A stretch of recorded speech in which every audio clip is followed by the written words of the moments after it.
সম্প্রতি বাংলাদেশ ব্যাংক বিগত সরকারের আমলে ব্যাংক খেকো নামে খ্যাত এস আলম নাসা গ্রুপের নিয়ন্ত্রণাধীন ৫টি ইসলামী ব্যাংক যথাক্রমে ফার্স্ট সিকিউরিটি ইসলামী bank, union bank, Exim bank, global ইসলামী, এসআইবিএলকে একীভূত করে ইউনাইটেড ইসলামী ব্যাংক নামে একটি ইসলামী ব্যাংক করার সিদ্ধান্ত নিয়েছে, যার পরিশোধিত মূলধন হবে ৩৫,২০০ কোটি টাকা।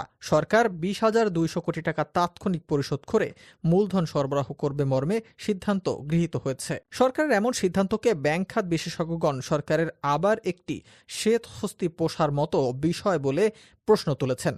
কেননা ব্যাংক খাতের সংস্কারের জন্য সরকার একদিকে দুর্দশার অভাবে রয়েছে, অন্যদিকে একটি ব্যাংকিং খাতের সংস্কারের নামে জনগণকে দেখানোর জন্য একটি আইওয়াশ হিসেবে পরিগণিত হচ্ছে। কেননা বিগত সরকারের স্বেচ্ছাচারিতা ও লুটপাটের ফলে প্রায় ১৫ থেকে ২০টি ব্যাংক নাজুক অবস্থার মধ্যে থাকলেও শুধু কতিপয় ইসলামী ব্যাংকগুলো নিয়ে একীভূতকরণের পায়তারা লক্ষণীয়।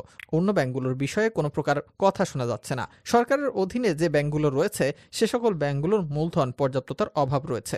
বিদ্যমান ব্যাংকগুলোর মূলধনের ঘাটতি পূরণের জন্য সরকার দীর্ঘদিন ধরে অপারগ। এই ব্যাংকগুলোর নিয়ন্ত্রণে আর্থিক প্রতিষ্ঠান ও অর্থ মন্ত্রণালয়। ব্যাংকগুলোতে দীর্ঘদিনের অনিয়ম, দুর্নীতি ও অব্যবস্থাপনার ফলে কার্যত ব্যাংকগুলো তাদের ঘুরে দাঁড়ানোর সক্ষমতা হারাচ্ছে। এই প্রেক্ষিতে আরেকটি সরকারি ব্যাংক তৈরি করে মূলধন সরবরাহ করা কতটুকু যৌক্তিক তা জনমনে প্রশ্ন জাগা অস্বাভাবিক নয়। সমাধানের রাস্তা অনেকটাই ক্ষতিগ্রস্ত করেছেন বর্তমান governor doctor Ahsan H Mansur. দায়িত্ব গ্রহণের পরই দায়িত্ব জ্ঞানহীনতার বক্তব্য দিয়ে কোনো ব্যাংক দেউলিয়া হয়েছে বা কোনো ব্যাংক একীভূত হচ্ছে এমন বক্তব্য প্রদান করে ব্যাংকের প্রতি জনগণের আস্থা নষ্ট করেছেন তিনি। কোনো সবল ব্যাংকও একসাথে আমানতকারীদের টাকা একসাথে পরিশোধ করতে পারে না যদি না ব্যাংকটির উপর জনগণের আস্থা না থাকে। আস্থা তৈরি করার জন্য যে সকল দূরদর্শী পদক্ষেপ নেওয়া যেত তা নিতে ব্যর্থ হয়েছেন তিনি। সরকারি ব্যাংক করে জনগণের টাকায় আরেকটা শ্বেতহস্তি পোষা কেন? জনগণ কেন করের বোঝা বহন করবে? প্রশাসনের কর্তাদের অব্যবস্থাপনা ও অপেশাদারিত্বের ফল। দুর্নীতির সাথে জড়িতদের বিরুদ্ধে ব্যবস্থা গ্রহণ না করে আবারও সরকারের হাতে তুলে দেওয়া হচ্ছে হাজার কোটি টাকা।